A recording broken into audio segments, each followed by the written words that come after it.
Hello, hello Divine Family, bienvenue, bon retour, j'espère que vous vous portez bien. Aujourd'hui, nous allons nous attaquer à Saturne. Oui, Saturne, projet ambitieux, n'est-ce pas? Donc, il sera dispatché dans plusieurs, types de podcasts. Alors, ce n'est pas un podcast, mais c'est juste que il est plus simple pour moi de le faire ainsi. Donc, Saturne / Chronos, déjà juste le mot Chronos nous dit le mot du temps. C'est vraiment la planète qui prend le plus de temps. Enfin, il y en a d'autres, mais celle-ci, elle prend vraiment son temps. Et je pense qu'avec Saturne, il ne faut pas être pressé, être dans l'expectative que toutes les choses vont arriver d'un coup. Au fait, elle attend de vous que vous soyez structuré, que vous ayez travaillé, que vous ayez fait les choses, au fait, qu'il y ait le labeur. Si vous regardez son sigle, vous avez quand même le faux pour pouvoir, récolter. Il a bien fallu semer, labourer, et donc voilà, n'attendons rien de plus de Saturne que ce qu'il vous demande de base, c'est-à-dire travailler fort, être concentré sur ce que vous voulez faire, mettre l'énergie dessus, et après, c'est vraiment après qui donne. Alors, ce Saturne en Poisson. Alors, de base, c'est pas que je me prononce pas, c'est-à-dire que le Poisson, c'est tellement une immensité de choses. Le Poisson, pour moi, c'est aussi l'immensité de l'énergie du impalpable. C'est vraiment le côté, on n'arrive pas à vraiment les cerner. On n'arrive pas à savoir réellement ce qu'ils sont. Ils sont tellement de choses qu'on ne peut pas savoir. Donc, c'est pour ça que je dis que Saturne peut toucher plusieurs choses, pour ce transit en Poisson. Mais il y a quand même certaines choses qui sont bien, qui sont associées au Poisson, comme la religion, la spiritualité, tout ce qui est phénomène de propagande, ces mouvements de foule, c'est assez Poisson, donc on peut s'attendre à ce genre de choses. Pour ce premier épisode, j'avais envie de l'appeler ces nouvelles religions issues de la spiritualité dite païenne. Parce que moi, pour ces 2 ans et demi, là, ce que je ressens, et ça se voit avec cette montée en puissance, par exemple, des personnes qui tirent les cartes, des personnes qui font du Reiki, enfin, toutes ces choses qu'on ne voyait pas autant, je pense qu'il y aura une espèce de recrudescence de ce genre d'énergie ou de personnes. Et bien sûr aussi, les religions dites normale, entre guillemets, tout ce qui est religion juive, catholique, islamique, elles aussi, elles seront là. Et ce que je ressens aussi par rapport à elles, c'est ça sera... Alors, quand je dis la guerre, ne voyez pas ça d'une manière physique, hein, mais je pense que ça sera une petite guerre de territoire. À qui attirera le plus? À qui aura le plus de fidèles? À qui aura la plus grosse mosquée, la plus belle synagogue, le plus beau... alors, là, je regarde... Enfin, quand je dis catholique, ou je dirais plutôt protestant, à qui aura le plus beau temple? Là, c'est vraiment ça. C'est que moi, je viens de Paris, donc de la religion parisienne, et de nos jours, vous voyez des immensités que font les protestants par rapport à leur culte, à leur endroit pour faire le culte. C'est quand même... Enfin, des fois, vous vous demandez, waouh, comment ils font en fait. Et bon, alors, je m'y intéresse entre guillemets, c'est-à-dire que j'ai une famille très, très chrétienne et issue de plusieurs bords. Et oui, c'est des levées de fonds incroyables de leurs fidèles pour faire, des temples dédiés à l'Éternel, pour aider les gens, et c'est même pas juste pour aller prier, hein, c'est vraiment le côté... J'y vais pour aider les gens, on prend les enfants pour les aider à faire leurs devoirs scolaires, enfin voilà quoi, je sais pas, si vous regardez sur internet aussi, vous voyez de plus en plus de messes sur internet, c'est quand même assez incroyable déjà. Alors bien sûr, il y a le Covid qui a fait ça, hein, qui a fait en sorte que les gens ont dû trouver une nouvelle manière de faire pour pouvoir, puisqu'ils étaient tous chez eux, pour pouvoir rassembler. Mais je pense que grâce à ça, il y aura un autre level, vraiment, c'est vraiment le côté, on va passer un autre cap par rapport à ça. Maintenant ça, je fais une petite conclusion là-dessus, mais moi pour moi, vous voyez, quand je dis ces nouvelles religions issues de la spiritualité dite païenne, je sens que, alors je ne dis pas qu'il n'y a pas de, comment on appelle ça, ah mince, je connais même plus le nom, vous savez, le samedi soir des coven, voilà, pardon. Je pense pas qu'il y ait vraiment des coven régularisés. Et là, c'est ce que je ressens en fait, c'est que je me dis qu'avec Saturne en Poisson, ces coven qui sont déjà extrêmement... les gens ont déjà envie de le faire, mais ils peuvent pas le faire comme ils le souhaitent, c'est juste des sessions par-ci, par-là, qui se permettent.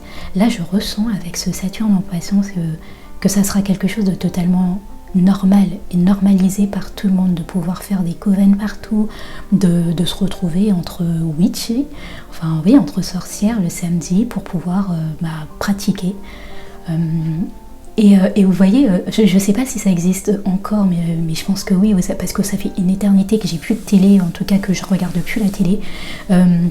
Tout ce qui est zone interdite ou capitale, je sens, vous savez, un reportage justement, et si je devais faire un reportage sur ça, c'est le titre que je mettrais, ces nouvelles religions ici de la spiritualité dite païenne.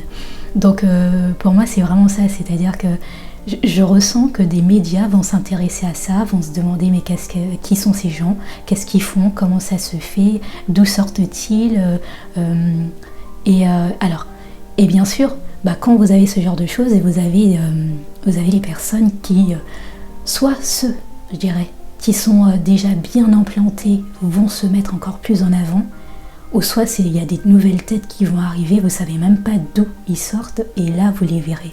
Et c'est là où je me dis, waouh, méga, super, attention. Pourquoi on ne suit pas n'importe quel prophète, entre guillemets. Là, ça sera à nous qui, en tout cas, pratiquons cette spiritualité-là, de faire extrêmement attention à qui on donne, je dirais, de l'importance.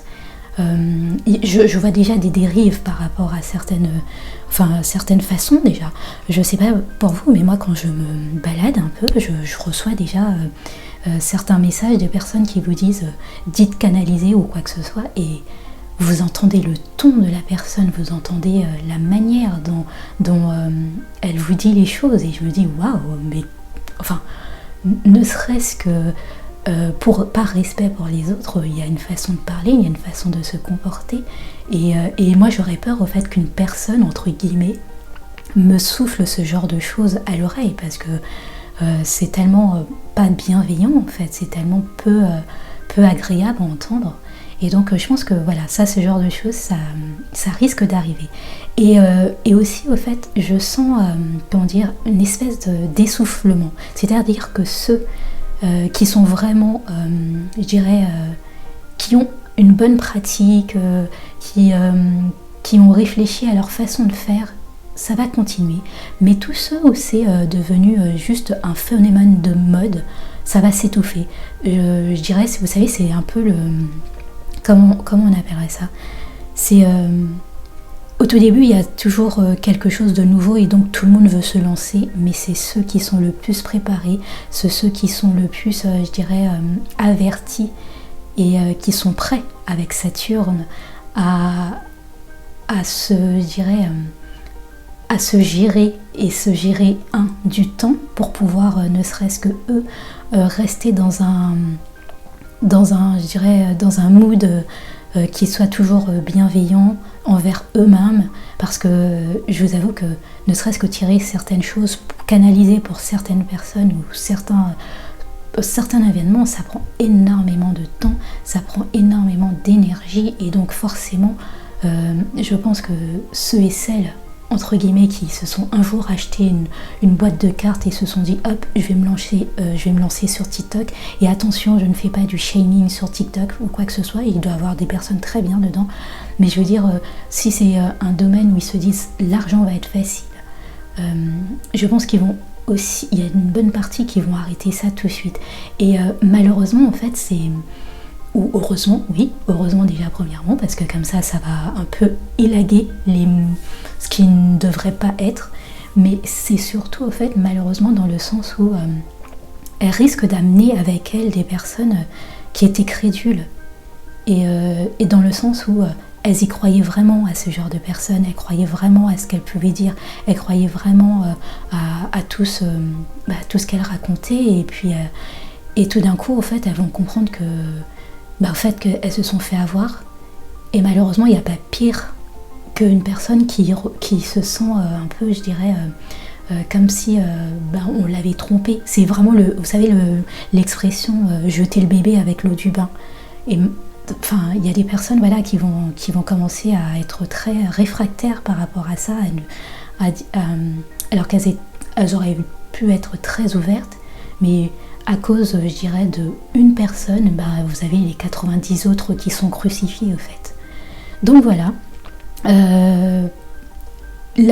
Voilà, c'est ce que je voulais dire aussi, c'est l'une des choses, au fait, qui me fait, entre guillemets, peur. Hein, je dis, c'est pas vraiment de la peur, mais c'est juste que le besoin, justement, de l'État, ou en tout cas de pouvoir, je dirais, mettre des holà à ça serait de manière à régulariser ça. Alors, régulariser les choses, c'est très très bien, mais ça dépend comment vous le régularisez. C'est-à-dire qu'il y a des choses qui sont innées, où vous n'avez pas la possibilité, je dirais, de dire j'ai passé tel diplôme pour avoir telle chose, en fait. C'est juste inné en vous, et quand je dis inné, c'est-à-dire que je suis des partisanes qui dit que chacun d'entre vous, vous avez cette possibilité de canaliser intérieurement les choses que vous avez besoin, en fait. Peut-être que vous n'avez pas encore, je dirais, appris à formaliser cela, mais vous pouvez le faire. Et malheureusement, en fait, je pense que pour pouvoir justement montrer qu'ils font quelque chose, que leurs enfants, les grands-parents ou les personnes qui ont pu se faire avoir, ils font quelque chose, en tout cas, j'ai l'impression qu'il peut y avoir ce genre de choses. Avec Saturne, n'oubliez pas Saturne, c'est, vous savez, les anneaux autour de Saturne, c'est ça, au fait. Il y a quelque chose, c'est large, c'est vaste, il y a plein de choses qu'on peut faire avec. Ok, je vais mettre de la restriction pour savoir où est-ce qu'on va, quelles sont les règles par rapport à ça, qu'est-ce qu'on fait, où on va, comment on s'y prend. Et oui, c'est ok, mais en même temps, ça veut dire aussi, je sais pas moi, une personne, vous savez, la magie des campagnes par exemple, une personne qui a toujours fait ça et qui a toujours aidé, comment vous voulez qu'elle l'explique de manière tangible ce qu'elle est en train de faire? Elle est incapable de l'expliquer, au fait. C'est en train de se faire. Et peut-être qu'on va interdire ce genre de personnes alors que ça serait totalement injuste, alors qu'elles ont juste pas la capacité d'expliquer factuellement les choses. Ça, c'est l'une des choses que je pense que Saturne peut amener par rapport à la spiritualité. Autant la développer, autant mettre une structure qui est très bonne, mais aussi la restreindre. Et surtout aussi, quand je disais, avec les religions dites normales, vous savez, c'est comme tout dans la vie, hein, c'est-à-dire que quand vous voyez que votre part de gâteau est en train de partir quelque part d'autre, forcément, vous essayez de faire en sorte que telle chose ou telle personne rentre dans l'organisme pour voir comment on peut tuer l'œuf. Tuer le bébé dans l'œuf. Oui, tuer le bébé dans l'œuf, voilà, c'est ça, pardon. J'adore utiliser les expressions, mais à chaque fois, je les oublie, j'arrive pas à comprendre pourquoi, mais bon, c'est pas très grave. Voilà, ça c'est une des premières choses de Saturne en Poisson qui pourra arriver. La deuxième chose, je sais pas si vous avez été, moi, de ma génération, il y avait ce fameux, le samedi soir, là, les téléfilms qu'on attendait avec joie, voilà, parce que j'étais jeune et que voilà, j'avais pas à aller en boîte ou quoi que ce soit, donc j'attendais Charme, Supernatural, X-Files, ce genre de choses. Et vous voyez la partie, alors là je vais parler de Charms, vous voyez la partie un peu le côté, comment dire, alors, je sais pas si vous avez regardé, mais si vous n'avez pas regardé, donc c'est trois sœurs qui se retrouvent après le décès de leur mère ou leur grand-mère.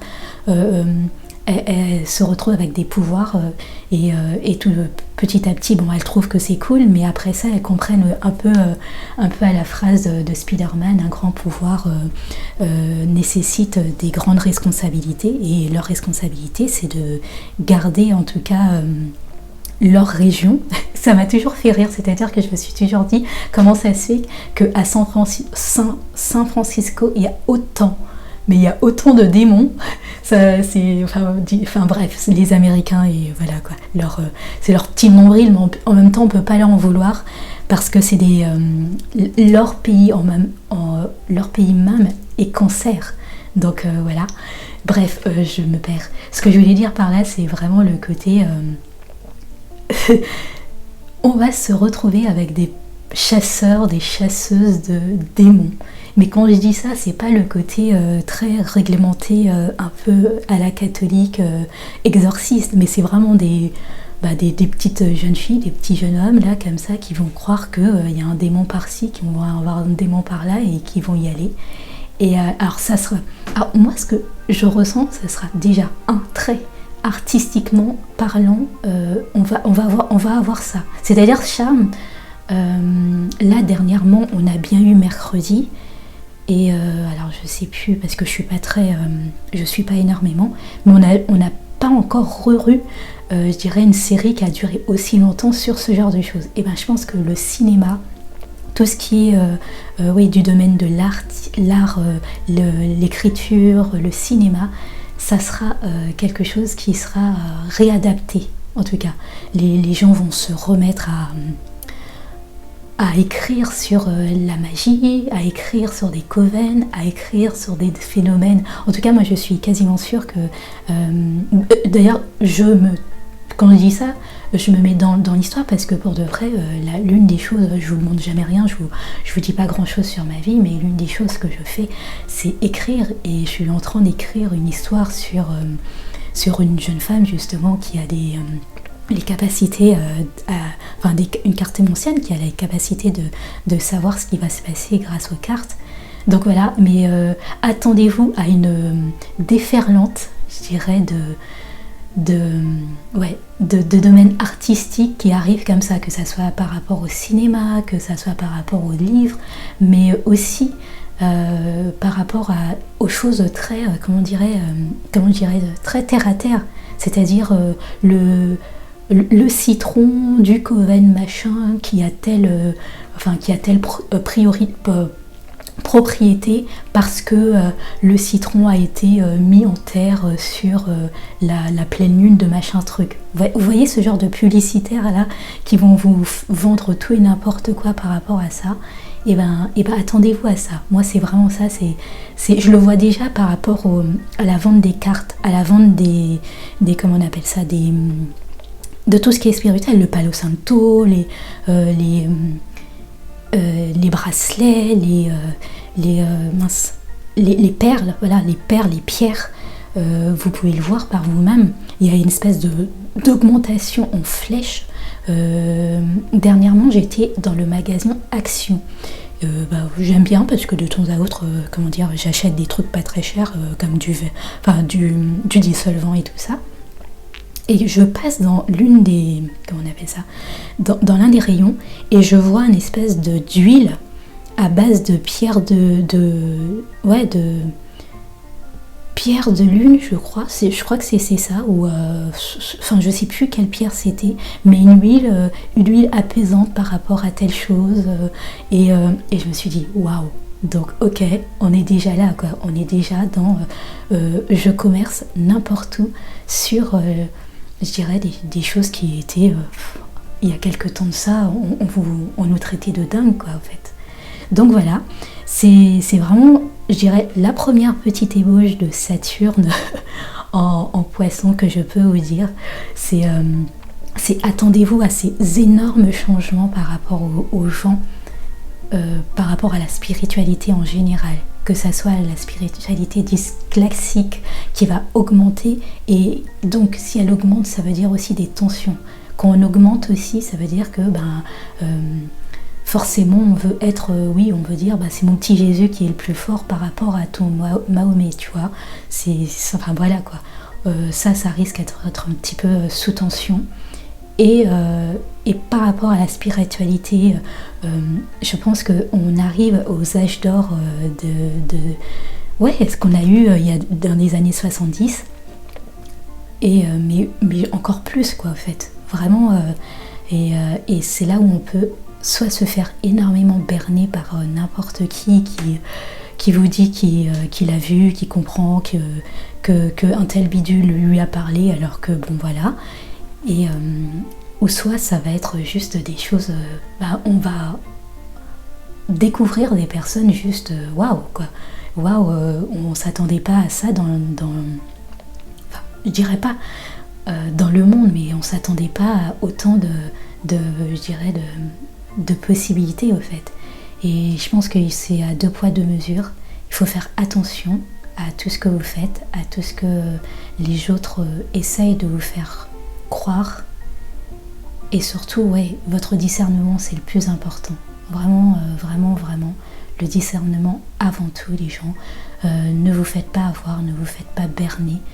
Vous êtes bien placé pour savoir comment on peut profiter des gens, de la faiblesse des autres. Et voilà. C'est tout pour moi pour cette introduction à Saturne en Poisson. Je vous dis à très vite pour les prochains épisodes. Des bisous!